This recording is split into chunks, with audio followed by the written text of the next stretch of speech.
To all who come to this happy podcast, welcome to FBPresents, a happy place where each week we combine imagination with our experience to discuss, challenge, and explore all things Disneyland. I am Ron Berner, and with me, as always, Mr. FreshBaked himself, the indelible David Erickson. What's up, FreshBaked? And this is the FBPresents podcast, episode 19. Thanks for joining us, where today we explore all the DCA and Disneyland things to look forward to in 2022. We reach into the mailbag to answer your questions and, of course, our 5 things Disneyland.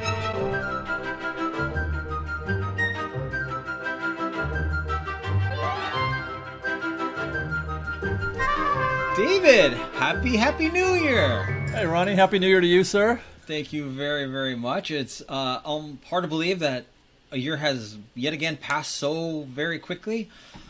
I like to think that there's a whole new year ahead of us. That's what I think. I think it's funny that you say that, because what I was going to say is you can, at this time of the year, you can reflect on the year that was, or you can just march forward, and move ahead. And that's what we have chosen to do. That's right. Let's get thrilled, let's get excited, let's talk about all the things that we can look forward to seeing since Disney has announced that will be coming back in 22. We can look at some things that we'd like to see that has yet to be announced. We can look at some things that we just flat out wish for, which could be new announcements for years beyond, and maybe some things that we might not be seeing in 2022. It's obviously a weird new year, obviously, with what's been going on in the world for the last couple of years, so it's definitely a little scattered, but that doesn't temper our excitement for some things that we will be seeing again.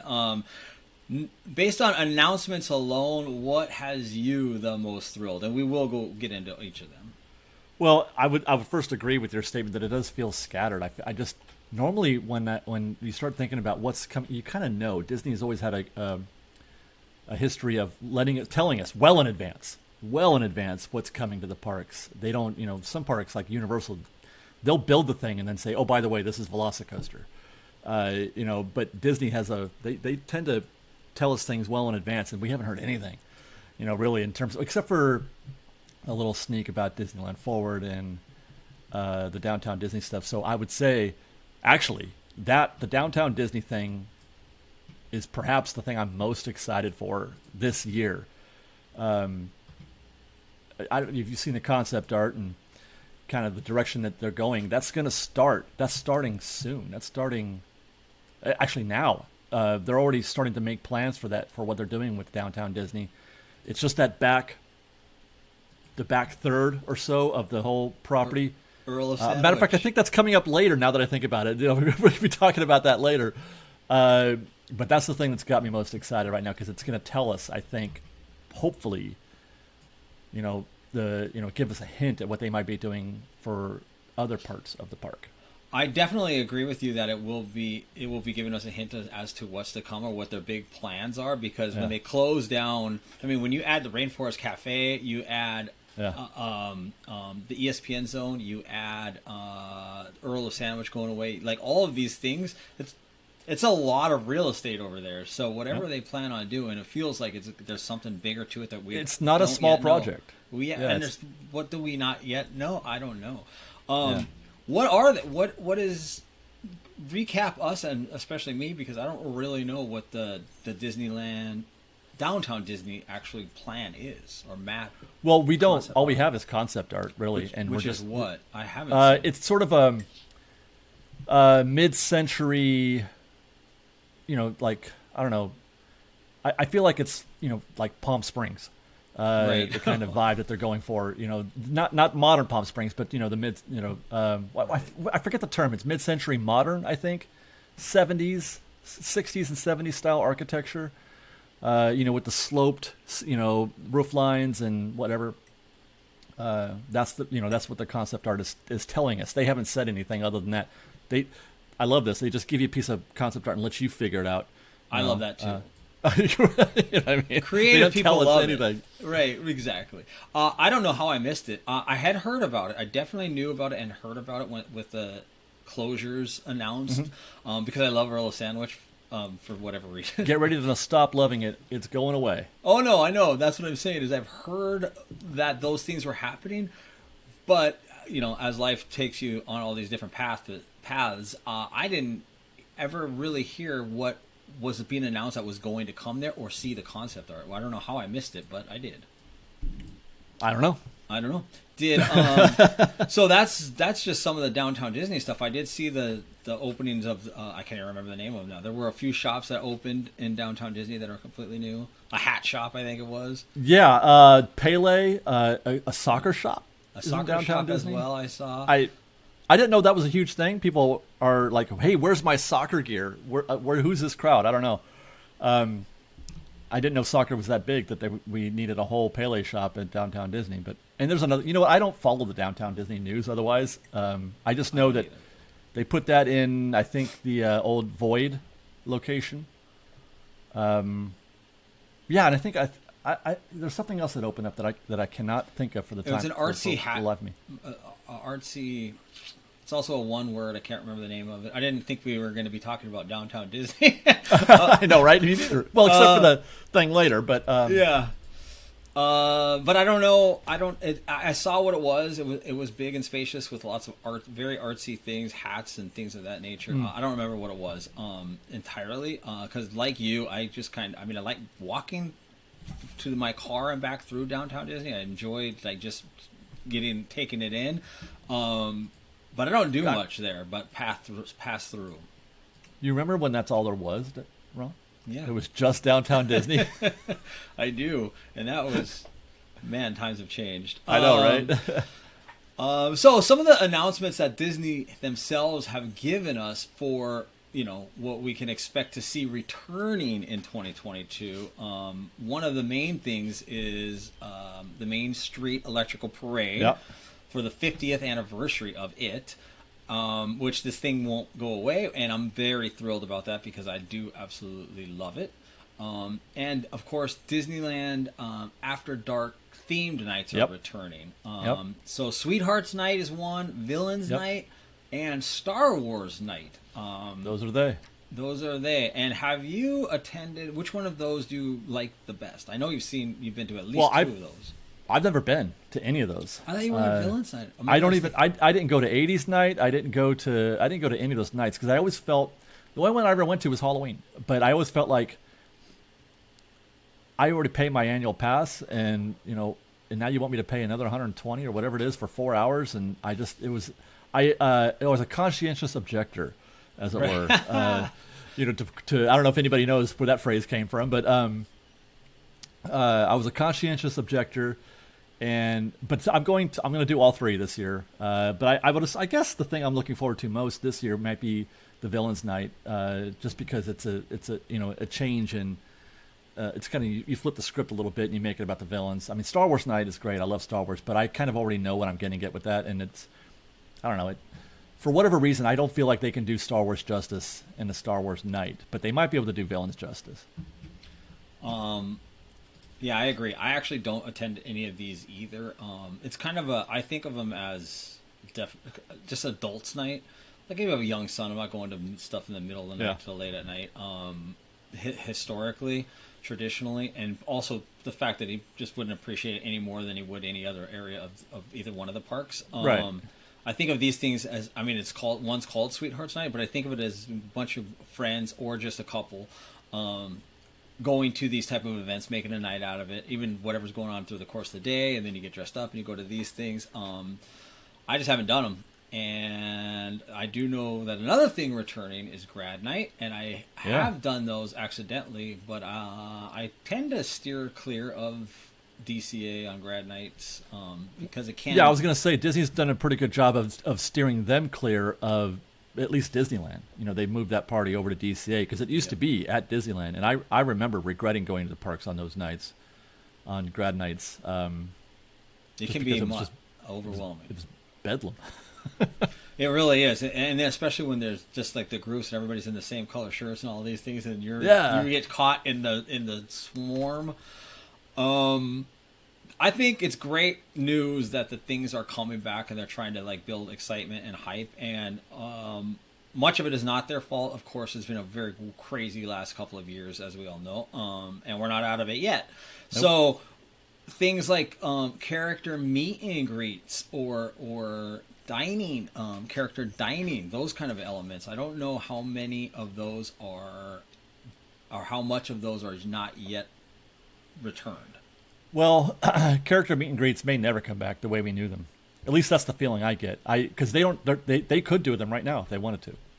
They could do them. And yeah, they're choosing in not theory, to. I suppose they could, but I don't well, know. there's unless there's some specific issue with, like, let's say the union that who those those characters belong to, and they have an objection to the old style of meet and greets. That's the only thing I could think of. Is the only possibility is that it's still a mandate from the unions, but there's certainly no reason, nothing from the state. Right, for sure. That's on that side of things. I just mean in terms of, I mean, I guess it's almost like fighting with yourself to say this in some sort of a like contradicting way, but like it might be just a bad look to start diving right back into that. But then again, every single thing in the park, I guess, is kind of defying that look. Yeah, I mean, if they're gonna sit us, shoulder to shoulder on the trains and on the monorail and the buses and all that other stuff, then I don't understand why they wouldn't let us, shake Mickey's hand. Yeah, I don't know if there have been. So you would know better than I. So I have seen characters in the parks, but they are doing photos and things from a distance, and everything remains from a distance still. Yep. Still. No hugging, Goofy, and those type of things are going on yet. I hadn't seen it, but I also hadn't not seen it in terms of I've seen the characters. Disney World. I just remembered Disney World has one meet and greet that's back to normal now. The Mickey meet and greet at Disney World. I think it's in his house. I'm not sure where it is, but somewhere in a closed area where there's a queue and everything. They did do that. They are doing that. So there's one meet and greet at Disney World where they are old school. Wow. So I guess I did read that character dining was returning. Well, it has come back, but not in the way that it was before either. Is that right? I walked by the plaza, I don't know, maybe a month or two ago, when they first came back online. And I poked my head in there, and rather than the characters coming to your table, you had to go find Minnie. She was parked, and she was sitting there in a dedicated spot, and you had to go to her and get your picture taken with her. They did not come to your table. Interesting. Yeah, to say the least, because that's not what I'm paying for. No, exactly. So I feel like that the 2022 outlook, I guess, if it hasn't happened yet, we hope to see it in 2022, which will mean things have gotten much, much better. Yeah, that's the one thing. Because they are bringing back, quite a bunch of other stuff that is, we've been waiting for. Fantasmic, World of Color, Disneyland Forever, a proper fireworks show, instead of mixed magic. Right. It's great on its own, but I mean, there's nothing like a classic, fireworks show, Disneyland fireworks show.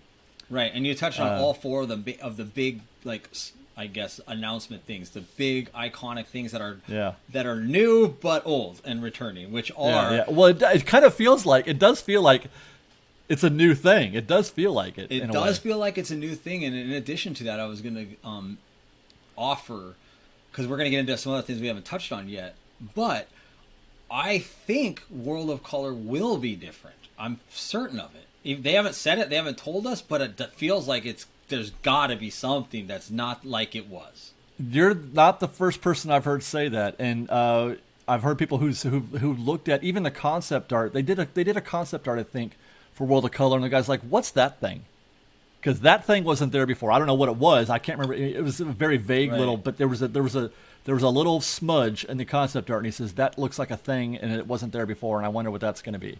Right, and I only say that just based on the amount of, and this we'll get into also, but the amount of work that went into that thing being completely drained and down for that long, and everything that goes into it to return exactly as it was. Where Fantasmic very well probably will, in fact. It feels like that's what I hear. Yeah, right, and it feels like World of Color. You would think there's a new show, a new story. It's just something. I don't know, but my point by even mentioning that, whether that happens or not, is to your point. It feels new, and I cannot wait to go experience World of Color again, or Fantasmic for that matter, or Disneyland Forever. these things are, and even for that matter, the Main Street Electrical Parade. It just feels nostalgic, and it feels fun, and it feels closer to that happy place where we once were. Yeah. Okay, so on that subject, so those are the things that we know are coming back, but we have seen them before. So things like Nemo's Submarine Voyage. What are your thoughts on how that's going to return? It'll be just like it was, I think. I mean, we kind of had a talk about this, I think, a few shows ago, but why it's coming back is a mystery to me. But I don't think that we're going to get any kind of change per se. When you look at the the images that are coming out of the refurb, it looks like it's it's just paint. It's again they're repainting all those rocks again. A lot more color coming out of that bay than there was before. But as far as show goes, I'm not expecting the show to be any different because why? Because it's just the same way with Snow White. It's like make it more vibrant, make it better, like do something. All the amount of work that's going into that to take it down, to strip it down to bare bones, and then to return it to exactly as it was. Paint and polish, you could say that it is, and it probably is. I fully expect that that's probably the case. That being said, just make it look better in terms of paint and polish. Like have more practicals out in the water, have more things. So the digital screen is probably going to all remain the same, but just the actual going through the lagoon, anything that they add into it to make it more and to make it look more real, rather than a fish that's just made out of a stone painted like a fish. Yeah. So I don't know. I'm hoping. I don't have much in the way of expectations as far as that goes. We'd be able to see that if they were putting something new in the lagoon. We'd probably be able to see it. I think you need water first. Like, what if it's the diver that's buoyant, so he's chained down, or something. You think? No. I don't know. I'm hoping. This is me just being totally optimistic and thinking. They stripped that thing down to absolutely bare bones just to paint it and put water back in it. It feels so boring. That might be what they did. I don't know. It sure does seem like a waste of time if they didn't. Because I wasn't expecting it to come back anyway. So. Oh, and neither was I. So they won't do character meet and greets, but they'll shove you inside of that. That's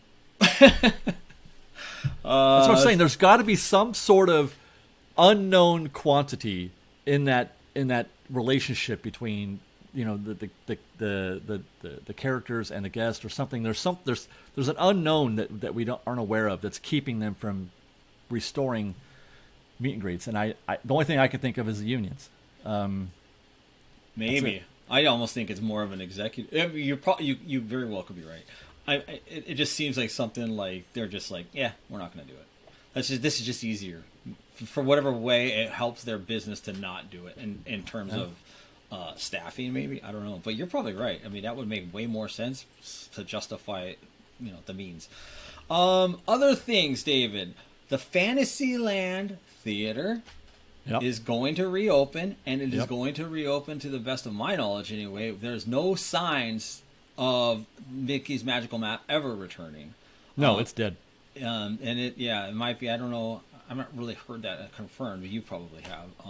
They did. The Disney said it was canceled permanently over the shutdown, just like Frozen at the Hyperion.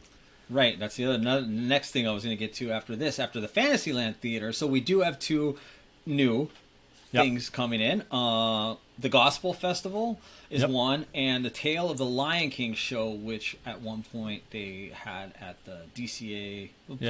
Parts of it at I don't know if the entire show, but a lot of it at the DCA. I don't even know what they call that. Right by the Paradise Bay there. Yeah.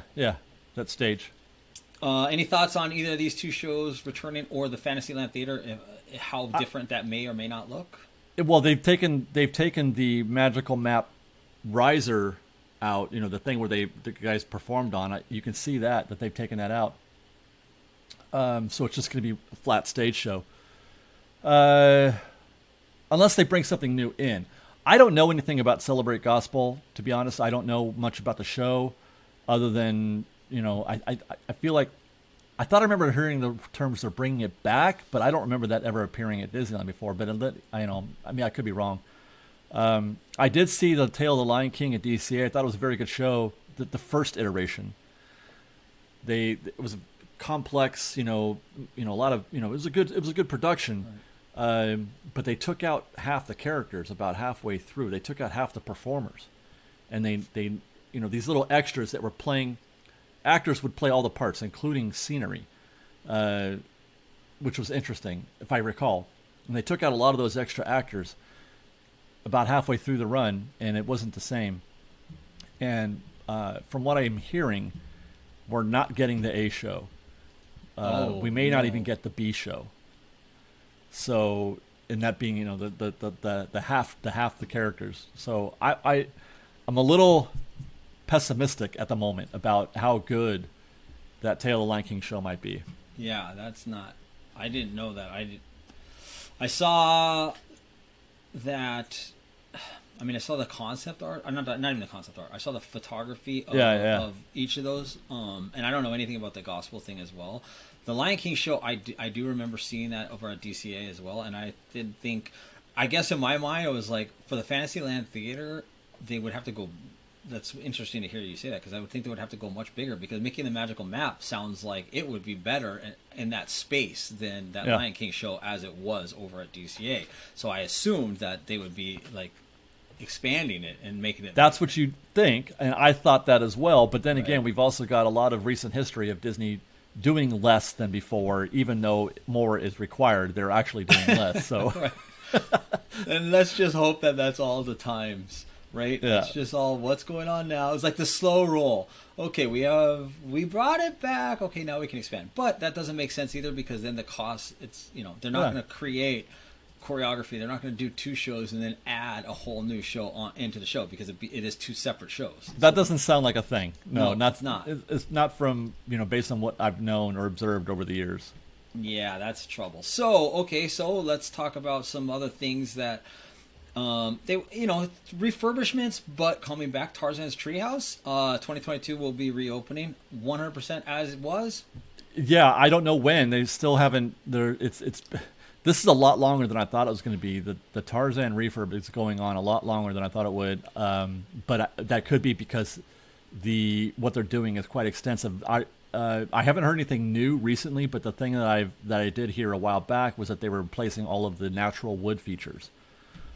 Anything that was actual real wood was being replaced.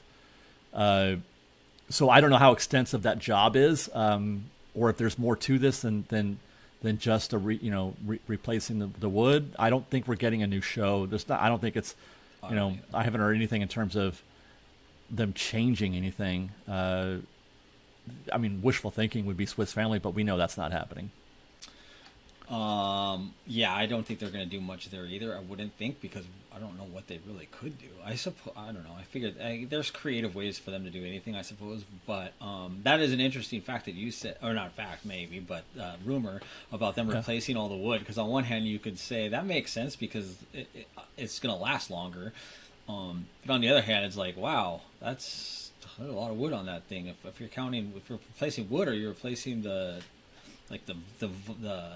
on the drawbridge, the vines or whatever. Not the. That's what I've been waiting for, is to see some sign of them doing something to the bridge. Right. Other things that are new and or returning. Merlin's Marvelous Miscellany.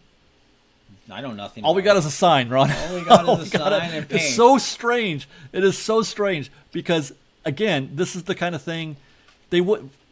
Normally you get the concept art or the press release or whatever. Hey, this is what we're doing with that place, and then you get the sign, right? and then you get the video about what they're doing inside. Oh, look at all the magic we're creating. Right. But now that's the strangest thing. There's just a sign. Everybody's just like, okay, I don't know what that is. What can you infer from the words, right? Yeah. Oh, that is interesting. And I haven't heard anything. Nobody's talking. They may not even know. I know. There's been a lot of that. I mean, the bottom, of course, it's just going to be another gift shop. And, of course, it's going to be the same merch you can get everywhere else. It's not going to be anything specific to Merlin or or Sword in the Stone. the movie, or Sword in the Stone, or anything like that. It's going to be standard stock merchandise. It's just a Right. name. So. Right. It's so disappointing to hear that. I know. Or to think that. But what else could they do, really? I mean, like, what else Well, I mean, would you expect that they would do, I should say? Some people, if you think about the timeline, maybe the fact that when does Merlin exist during the Arthurian days, right? That's the kind of timeline that would have had swords and knives and other, artifacts like that, which was actually in that shop before it was the Christmas shop. So, I mean, the name of it does imply that there's a possibility, at least, that maybe you could have something like that in there, which would be great. I mean, I don't know. I'm sure it doesn't help the bottom line at Disney, but it sure is fun to have interesting merchandise in a few places, at least. I totally I don't agree. need a Spirit jersey in every frickin' shop. You know what I mean? I'm sick of Spirit jerseys and all of that. I don't even own one. I won't wear one. It's just not me. It's not. I mean, me. yeah, no offense to people who wear them. It's just I want something. Right. Oh, Can we for do sure. something else? Yeah, I know. It's a hard thing with merchandise because, of course, they want to sell it and they want to do it. But Right. I can also say that I haven't. There is a large amount of time that goes. I mean, you're doing the show, so you enter these shops. There's so many stores and places that they sell that I have not stepped foot in so long I can't even remember. And not by any. I just don't have a reason to actually go in there on my own just to look at stuff very often anyway. Of late, I have been making it a point to go into as many different shops as possible just to observe and sort of by osmosis soak things in. And it is remarkable how homogenized the merchandise has become at Disneyland. This is how like the digital world has taken over. I see all these new things on the internet. It comes to my inbox and I scroll through it and I see all those things. And if I like something, I order it. Like I don't need to go to the store. I like to. It's not that I'm against it. It's just life has just gotten to the point where all of those things are kind of unnecessary unless you just happen to want to walk in there and see what it smells like. One more thing before we move on, David. This might maybe not one more thing, but the trams. What do you feel about the trams? Coming back soon. It's happening. Coming back soon. I feel like I've been hearing. They've been training. They're working on it. They've got now. I'm hearing they have now 7 trams. Before I had heard they had only 4, but now it sounds like there's 7, and that's a good amount. What's a relative number? I don't know what they normally. Well, I think 7 would have been a standard number in the before times. I mean, or at least it should. I should say it was enough to handle demand if they're all running at the same time. Kind of like you've got 3 monorails, but you never run all 3. You usually only run 2. Same thing with the trains. They don't run all the trains all the time, but I think they can run all the trams at the same time. But that is definitely full steam ahead. That's happening. I'm going to guess sometime in February is my bet. So that means the last time I went to Disneyland, it's been a few weeks now, actually, through the holidays and everything. I walked around like I always do from Mickey and Friends, and I still had to go to the hotel. I don't know. Hopefully, well, that's changing. Which brings me back to the Downtown Disney thing. Very soon, you're going to see that where you're going to go into Downtown Disney the old way, in front of ESPN Zone, because they're going to start working on that area. So you don't have to go all the way around the hotel now in order to get into Downtown Disney from Mickey and Friends. Right. So get this. This is my, I forgot to mention this in previous conversations.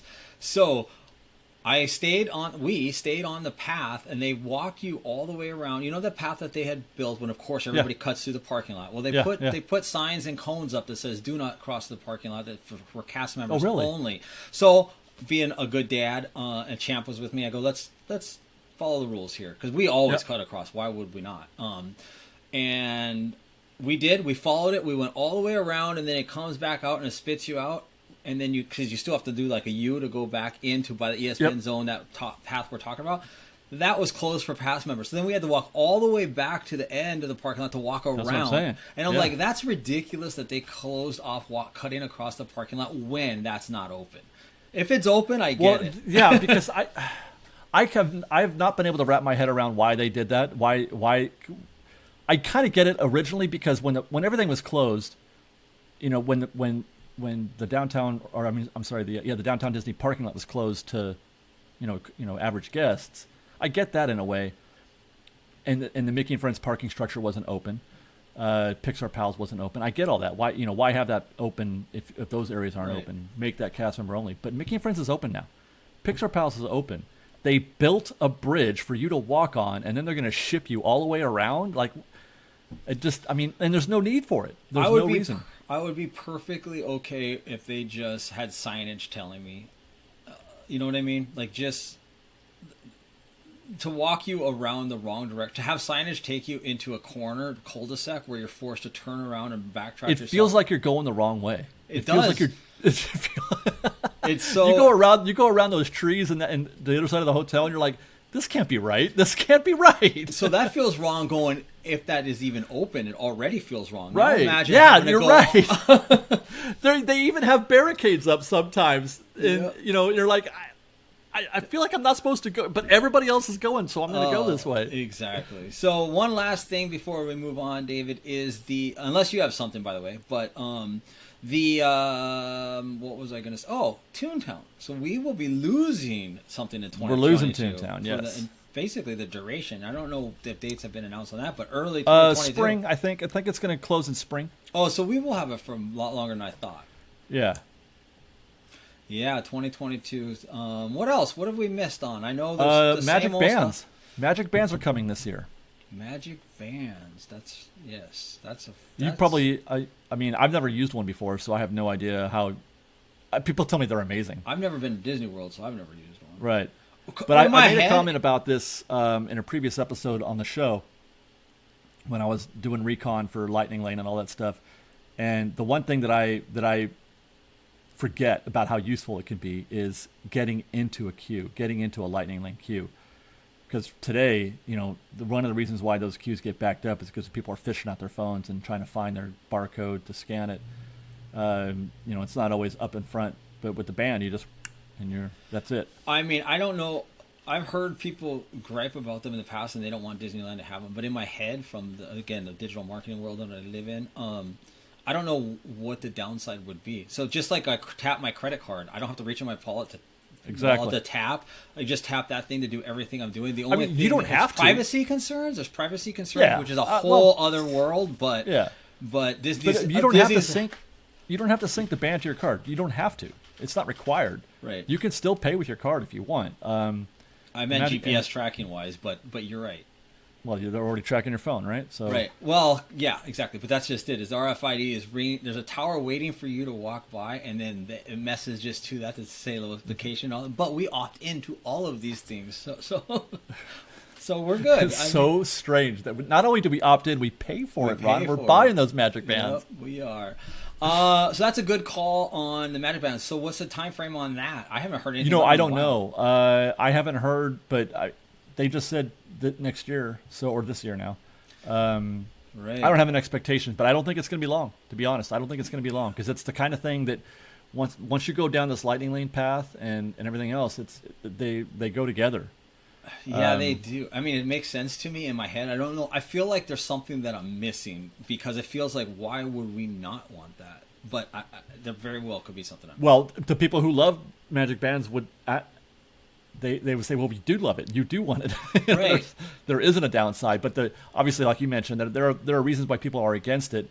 But once you understand that, you're already kind of down that rabbit hole anyway. Like, Magic Bands are not the final nail in that coffin. The coffin's already sealed. You're already being tracked.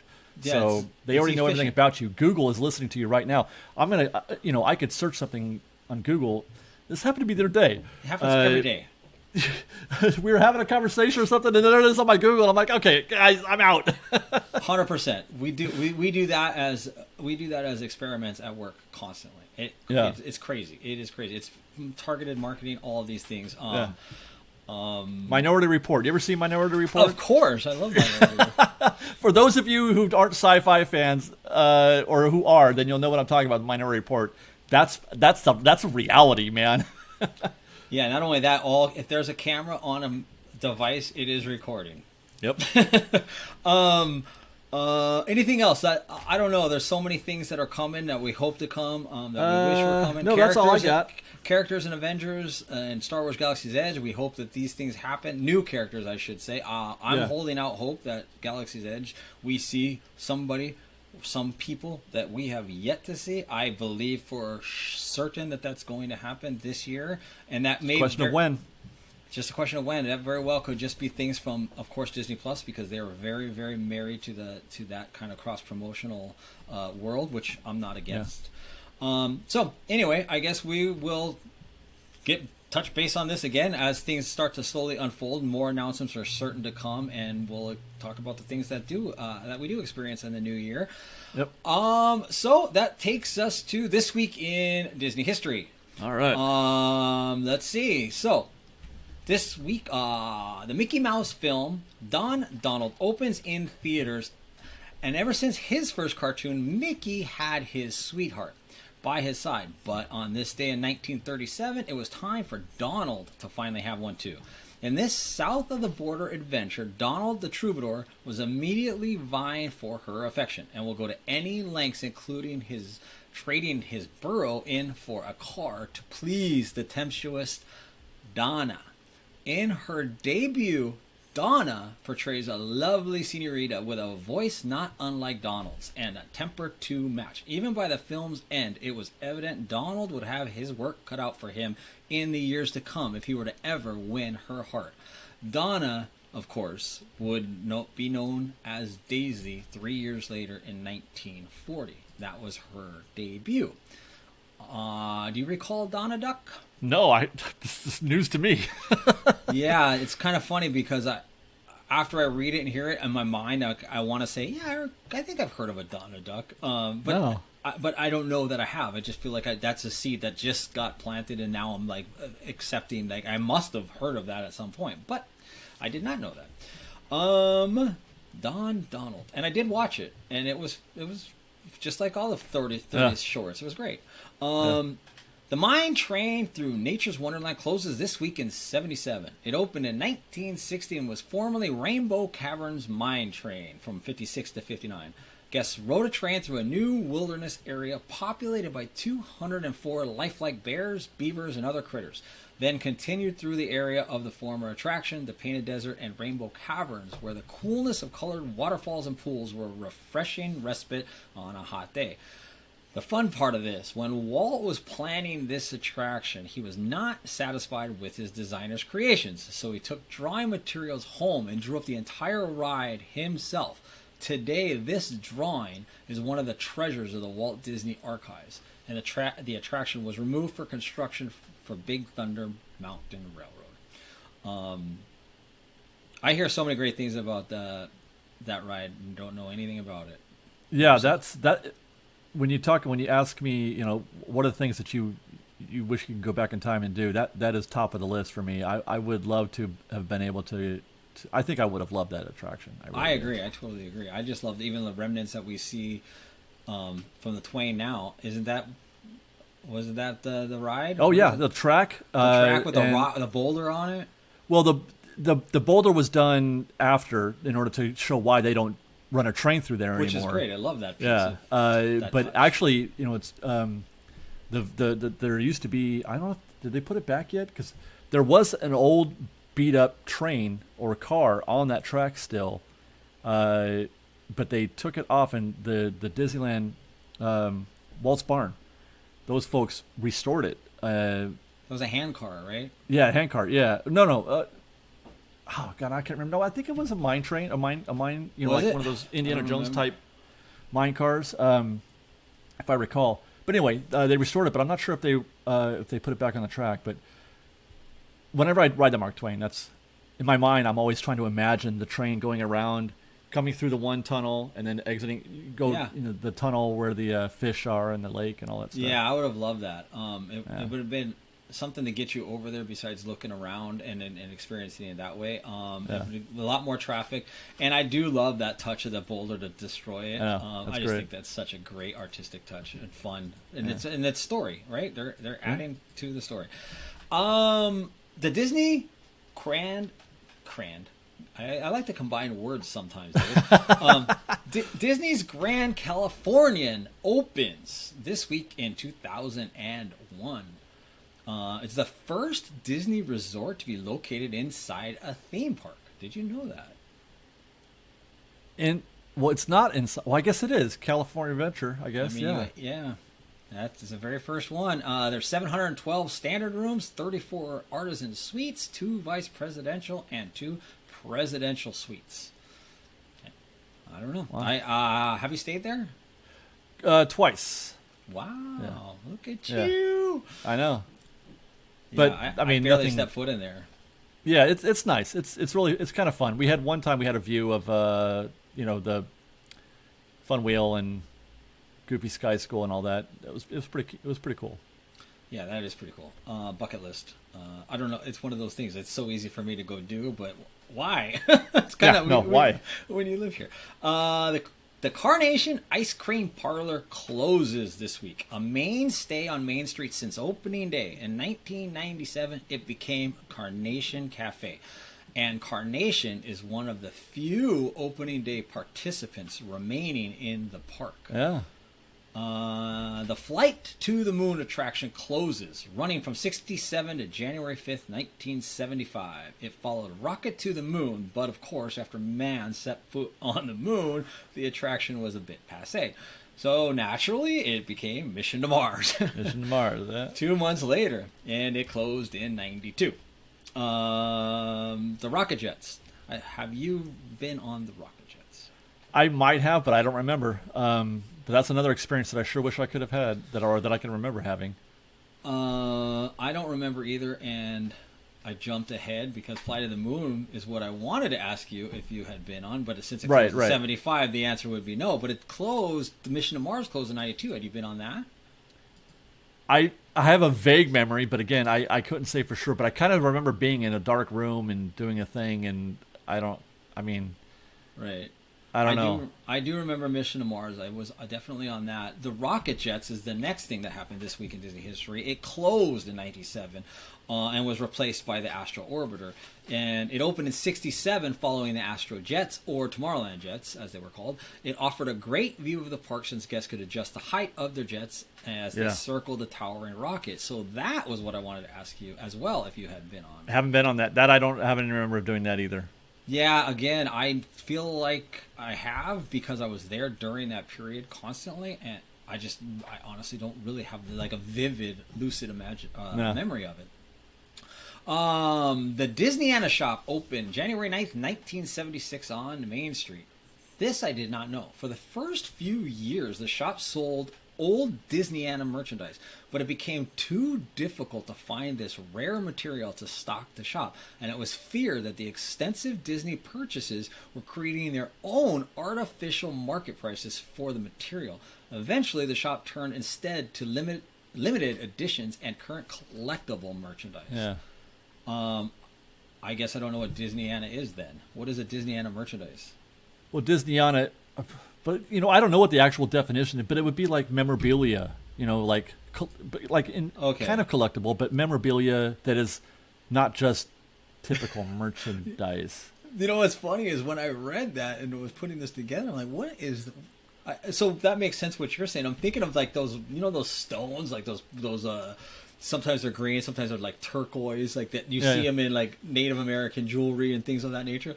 It reminded me of that. I'm like, what are they talking about? That this rare material? No, it's kind of like the Disneyana shop that's now on Town Square. It's kind of still does that a little bit. Like you can buy that check that Walt cut for whatever reason that's got his signature on it, that kind of thing. Right. Makes perfect sense because I've been in there and that's exactly what is in there. Just the way that was worded with this rare material. Yeah. Like, okay. 1962, the Chicken Plantation Restaurant closed. The popular opening day restaurant on the shores of the rivers of America lasted until its space was needed for the expansion of Frontierland and the building of New Orleans Square. Yep. In the early days of the park, the Chicken Plantation served the best meal in the park. Right there on the river. That restaurant was right on the river. Right on the river. And now we get to experience, that's another new thing at the Harbor Galley. That whole it's thing. pretty much where it was, I think, wasn't it? It's over in that, pretty close. It has to be. Where else would it be? Well, close to it anyway. Yeah, definitely. 1930, the first official theater-based Mickey Mouse Club started at the Fox Dome Theater in Ocean Park, California. By March, there were hundreds of other Mickey Mouse clubs associated with theaters all over the country. These were real clubs which kids joined. The children attended meetings where Mickey cartoons were shown, a Chief Mickey and a Chief Minnie were elected, Mickey credos were cited, and Mickey Mouse Club bands entertained. At the height of their popularity in 1932, these clubs had more than 1 million members. The television version of the Mickey Mouse Club would not even come along until 23 years later. Kind of puts in perspective how incredible the explosion of Disney and Mickey was. Like I've always heard of the Mickey Mouse Club popularity. Yeah. Oh, it was a big deal. Yeah. But it's hard to understand what it was unless you were there. And the more I read about it, it's like that was massive. Yeah. Pirates of the Caribbean closed for updates in 1997. I put this in here so it's just funny to show you the time. Like, this is January 6th, 1997. Pirates of the Caribbean has become the standard by which our guests measure every other attraction, said Marty Sklar, vice chairman of Walt Disney Imagineering. But it's not a museum piece either. We want to keep adding to it and improving it like everything else. A hungry buccaneer who used to chase a young maiden now swipes at fleeing chickens with a net. A drunken brigand still stalks the cantina waitress, but only for the wine she now carries on her tray. A big-bellied pirate now holds a turkey leg aloft in triumph rather than the woman's shoe and negligee from years past. And proving that turnabout is fair play, the portly village spinster still chases a hapless bachelor pirate, but this time with a rolling pin to reclaim the ham he has pilfered from her larder. Fans of the politically incorrect still have plenty to like about pirates. Female captives are still sold in domestic bondage in the bridge auction scene while a coolie in a top knot takes in the action. Fat jokes, excessive drinking, torture, thievery, and irresponsible use of firearms are still standard fare from stem to stern. There is very little that is politically correct about Pirates of the Caribbean, said Disneyland Resort President Paul Pressler. In fact, in order to be politically correct, we would probably have to close down the whole ride. This from the Los Angeles Times. Wait, this is Paul Pressler saying this?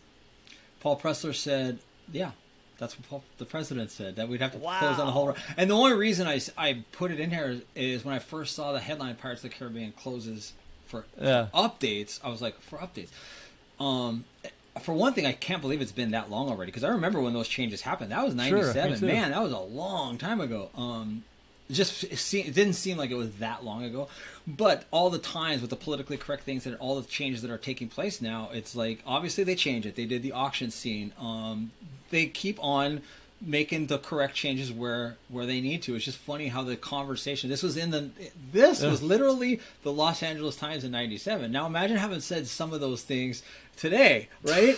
I mean, they're moving with the times and they're making the changes, so it's not a knock or anything. I just found it so interesting to read the verbiage that was written in not that long ago.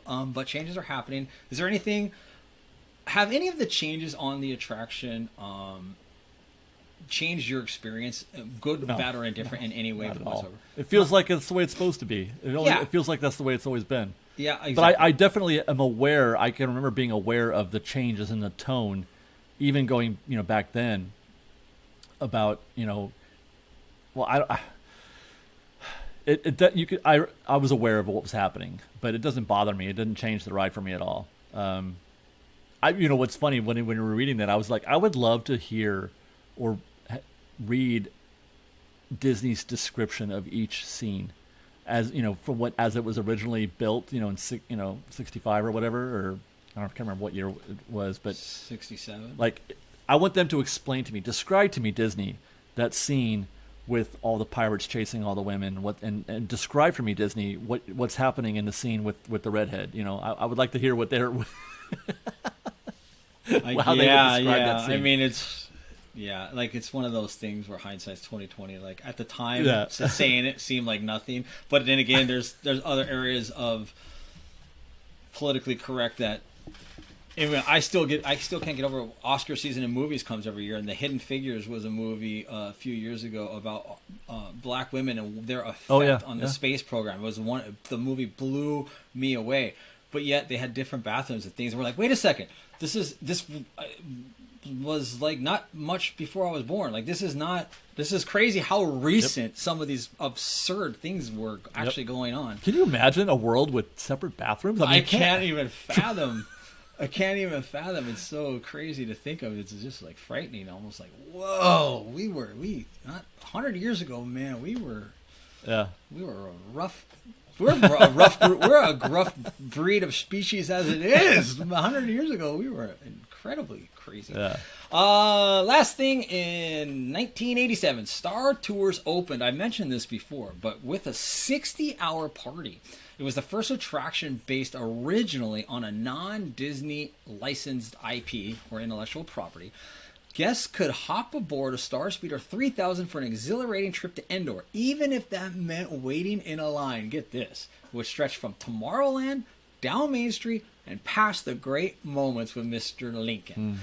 Mm-hmm. Over the 60-hour period, guests could sample other new park fare, including the new Captain EO 3D film, the all-new Big Thunder Barbecue, the Golden Horseshoe Jamboree Stage Show, or the upbeat Totally Mini Parade. Could you imagine that line? No, I would not get in that line. I would... A 60-hour party. No way. Not for Star Tour. Right. Well, I wouldn't wait 30 minutes for Star Tour. I love the ride. I've said this before, but we went there the first, several weeks, first weekend, first couple weeks, whatever. Yeah. It was a brand new attraction, and we made a special trip for that. And then the following year, maybe 2 years, I guess, later, was 88, 89. I can't remember when Splash Mountain opened. I think it was 89. Same thing. Yeah. Couldn't wait because they, of course, advertising to kids back in those days. Yeah. You only get 3 channels, 4 channels, or whatever. UHF 13, and you just see the ad constantly. So all we're doing is like pulling our parents and grandparents' shirt strings to say we're going. So finally we go, and then I don't remember long lines or anything. I mean, it was a long line, but you were just so thrilled to be there. Okay, David, mailbag questions. It's mail time, and we got lots of good stuff. I want to thank everybody for chiming in and sending us things. The cupboards are getting bare, so fire away again. And let's see, David, Joel Cooper asks, I kind of combined 2 questions here, as Sarah Zona, clever name, 8. If Disney were to add another ride to Galaxy's Edge, what would you like to see, and where would they construct it? And the other question from Sarah is very similar. If you could blue sky a family-friendly, no-height ride for Galaxy's Edge, what would it be? So kind of all that in mind, where's your head at? Well, I'm not the most creative person. I've said this before. I leave that up to people whose career and job that is. But I would say, obviously, that the thing that Galaxy's Edge is missing in terms of that is a kid-friendly ride. It's missing. I want some kind of dark ride or just any kind of kid-friendly ride, as Sarah said, something with no height requirement. There's only so many different rides. A spinner, or something like that. I don't know. Preferably something that is outdoors, but the way there's an expansion pad. Well, they said there was going to be room for expansion back behind Oga's, and that's still there, I guess, technically. To answer the other question about where would you build it, my only problem with that area is that it's kind of, you have to kind of get there. It's not out in the main area. So that kind of, to me, that precludes it being an outdoor attraction. I feel like you have room enough only to build a facade, and then you enter, and then it's a dark ride maybe or something like that back there. That kind of bums me out. The way the Galaxy's Edge is built, and it's, as much as I love Galaxy's Edge and Rise of Resistance and all that, they really did not give themselves any flexibility. You could kind of say the same thing about Cars Land for that matter, but Cars Land is they're wedged into it being exactly like Cars Land. They can't blue sky anything in Cars Land. It has to be something that's in the city, Radiator Springs. Right. Because it's a complete replica of Radiator Springs. Anyway, getting back to Galaxy's Edge, they've dug themselves into a hole a little bit by making those buildings so big and using so much of that space for one attraction, two attractions, that it doesn't leave themselves. There's not a lot of flexibility in what they can do to add on without consuming backstage areas that are, they're not expendable. They're not completely expendable. Those backstage areas exist for a reason, and they need to, you can't just move everything off site. Some of that stuff has to stay. And so I don't know where they're going to put other stuff back there. Go underground with all that other junk, right? I'm joking, of course. You can't. That's not practical. But you're right. They're running out of space. I guess, unlike you, as you said at the top, the creativity side of things, I'm not any more creative or any less creative than you, but I decided to take a very creative approach, even if it's nonsensical to this. I definitely agree with you. I do want an outside ride, 100%, and I do want a kids ride. I want to be able to feel the atmosphere of Galaxy's Edge while you're outside and watching it. And not only that, I want other characters to be able to, like, other people to be able to see it and enjoy it from a visual standpoint, but actually looking at it is enough. Exactly. And then other characters can even interact. I also said, like you said, I put TIE Fighter / X-Wing Dumbo spinner. Spinner, yeah. But the wrinkle I had was some sort of canopy over the top. This is why I say it's nonsensical, because it would not work. But what I think would be fun and creative, just because, is a shooter game with a target on the rear of the vehicle. So something like a little bit like Buzz Lightyear. So there's the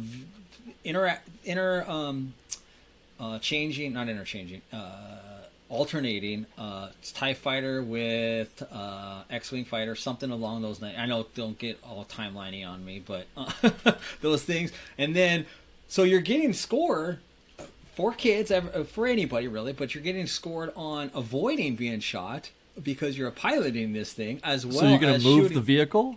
Yeah, you could go up and down like any other spin. Whatever. I don't know. Side. Maybe you can go left and right, up and down. I don't know. I'm just saying, just get something out there which is fun, what people will actually walk, and will invite other characters like Kylo to go there. And I also think that Kylo's ship, that whole area is, not that I don't love it, it's just wasted space. Like, that's where I would want a kid's ride to be. Well, that's where they were supposed to put something. Is in that space. So then they just decided to throw the ship in there to take up space. Well, if that's the case, they could put that ship anywhere. That ship could go where you just mentioned, because it's supposed to be they're supposed to be hiding out. The Resistance is supposed to be hiding out anywhere. Yeah, I agree. Exactly. That makes more sense to put that. If you're going to put something in a nook, that thing should be in a nook, But whatever. Right. I know. I just say it's something fun, something for the kids, something outside. We can all agree on that, or at least you and I can certainly agree on that. And it's needed. It really is. They really need to get that going back there. David, Alan K23 asks, what do you think is going to happen to the ESPN Zone and Rainforest Cafe? And we kind of touched on this a little bit earlier. Yeah. But what are your thoughts? It's hard to say. The concept art does not feature either of those buildings. The concept art is shot from, or is looking at, what used to be AMC theaters. ESPN Zone, that's a big box, and I feel like the idea of large big box themed restaurants is gone. That's a past thing. Nobody's doing that anymore. That's why Rainforest Cafe doesn't exist.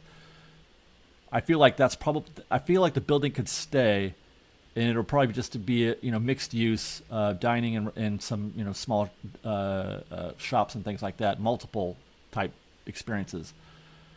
Rainforest Cafe is already the Star Wars Trading Post. They've already converted that, even though it doesn't use all of that space. It's using just a fraction of the entire building space. So I suppose they could expand that a little bit, but I think it's 50-50 that they just leave that there and they don't take it out at all.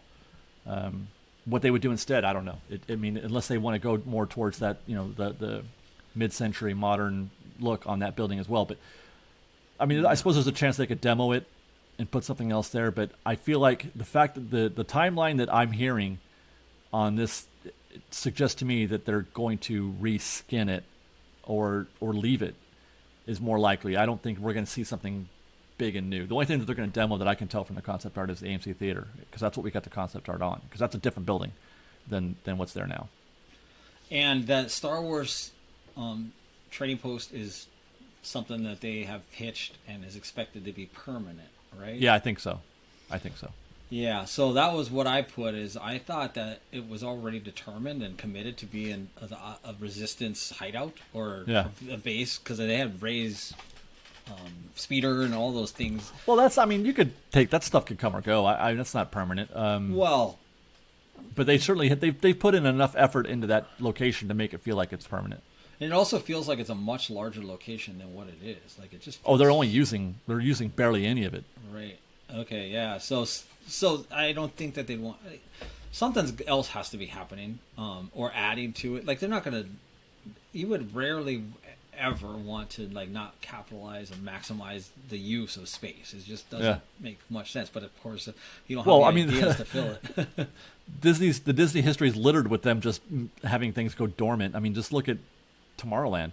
Look at the backlot. I mean, those buildings have been empty for years. Yeah, the backlot, those buildings. Big buildings have been empty for years. Yeah, that is so interesting. I don't really know about.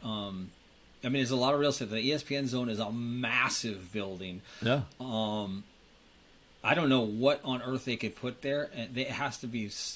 That's why when you say demo, demo makes sense. But again, if you're demoing, you're bringing something else in. So why demo if you don't have another plan for something that's going to come in? If they're going to demo and rebuild, the timeline for that project goes from short term to 3 years, 4 years maybe. Maybe. If they're just doing another building, if it's not as complex as building a ride, but I mean, it's certainly not anything that they could finish by 22, which is what I'm hearing. The suggestion that I'm hearing is that this is a 1 year project. Yeah, the demo is the hard part of all. Yeah, things. I mean, it takes just a demo and then put in a new foundation is a year. That's the trouble. Yeah, I don't know. It's such a good question because all of Downtown Disney, which you mentioned earlier, the concept art and all those things that came out, there's so like it's begging for something to happen and it's begging for more life and more energy. But what on earth could that be without? Once that whole hotel thing went kaput, then everything has been talk about dormant. The whole notion of that part of that land has been dormant. All right, well that'll do it for this week in Mailbag. But we'll thank you for your questions. We have many more ready to go for next week, and please submit more to wherever you can submit them. Top 5 things Disneyland, David. This week it is top 5 Disneyland Resort New Year's resolutions, whatever that means to you. Oh, am I starting already? Gosh, okay. Yeah, it's tough because New Year's resolutions. Well, I live my resolutions always, so which we're going to get to in a minute. But I came up with a few things. My number 5 is that I want to go more. I go probably twice a week now, but I would like to live at Disneyland, man. Give me the opportunity, and I've got it now. Aside from reservations, but I would like to go at least 3 times a week, maybe 4. I want to be at home at Disneyland is what I want. That's my number 5. That's a good one, and it's very funny the way you began your list. In terms of when I thought the question would be simple out of the gates until I sat down to actually write stuff, and I'm like. When I think of a resolution, I think you want to start doing something good, or you want to stop doing something bad. You want to change. What bad am I doing? Exactly. That's what I'm saying. I live my resolutions already. And what do I want to start doing good? Because all the things that come to mind are things that I essentially am doing. So the only way I was able to come up with a list is by prefacing saying, making sure I do this every time, even though I do it most of the time. So this time I put eat a meal at a different location every single visit until I've done them all without duplicating a location until I've completed a sit-down meal at every single establishment. Interesting. Hey, why? You got to come up with stuff. These things That's are cool. So you know why? You know how cool that is? My number 4 is to eat everything at the park. I want to eat every meal that's available at every location. That was my number 4. How funny. That is funny. That is funny. Yeah. My number 4 is every time I go to the parks, I want to find one thing that I've never done before and do that thing. What are those? Well, there are those things because there's just little things. Go get your face painted. Go, like, I don't know. There's just, not your face painted, but the caricature of you. Yeah, yeah. There's countless things that you don't think of. We think we've experienced we have experienced all the attractions and those type of things, but I haven't gone into a DCA and learned how to draw Goofy. Like Ever? I mean, I've gone in there when it's 125 degrees outside and kicked it. And But you've watched never drawn a character? I've never drawn Wow. a character. But there's just always there's little things all over the place that you could come up. And it doesn't even have to be something totally tangible. Just, go sit on a bench and watch the train go around. I don't know. I just had to come up with something. Yeah, yeah. Okay, so my number 3 is I want to know more about how things actually function, how things work. I'm a behind the curtain kind of guy, and that doesn't it doesn't bother me to know how things work and how they affect the guest experience. But I would love to know more about the technical, which is something that I've been kind of working on already. More of my parks are becoming, or my visits have becoming more about science than it is about the experience, because I love the science behind theme parks. But that's the thing that I want to get into more this year is more of the technical stuff. Yeah, I love it. I mean, I'm obsessed with the operations of how. Yeah. I just think of it as business. How, in those roles, how these decisions and how these choices are being made. I mean, that's career, so I love it as a choice. I love it. Good one. My number 3 is I do this at the bank. I do this at the grocery stores. I do constantly do this, but every single time I go to the park, I do it a lot at the park, but consciously make an effort to help somebody with something. That could be holding a path open so a stroller or a wheelchair or a cart can get through. Something. I just want to do something positive and look at somebody and help them out, because people are always on the go a million miles an hour, and I'm just kind of easy peasy, just strolling through the park, hanging out anyway. So doing those kind of things consciously, do something kind for a stranger every day. Number 2, continue to practice kindness and patience with every guest in the park. Every day I want to go to the park, I want to make sure I'm putting other guests first. That's how I feel. Like, I'm good. I'm at Disneyland, I'm good. You could do whatever you want with me. Like, I'm fine. I'm having a good time at Disneyland. So I feel like that, and I want to be more conscious of it even, because it's, I feel like people need it today. They need more patience and kindness being given to them, because you never know what somebody else is going through. You never know. So good idea on that one. That's my number 2. Oh, that's funny, because my number 2 is a little bit of an extension of that. So I have a tattoo sleeve, and one of the longest running things that I've created that I've wanted there is the words well written, the word steps, STEPS. S for surrender. This is my number 2. Surrender. T, tolerance.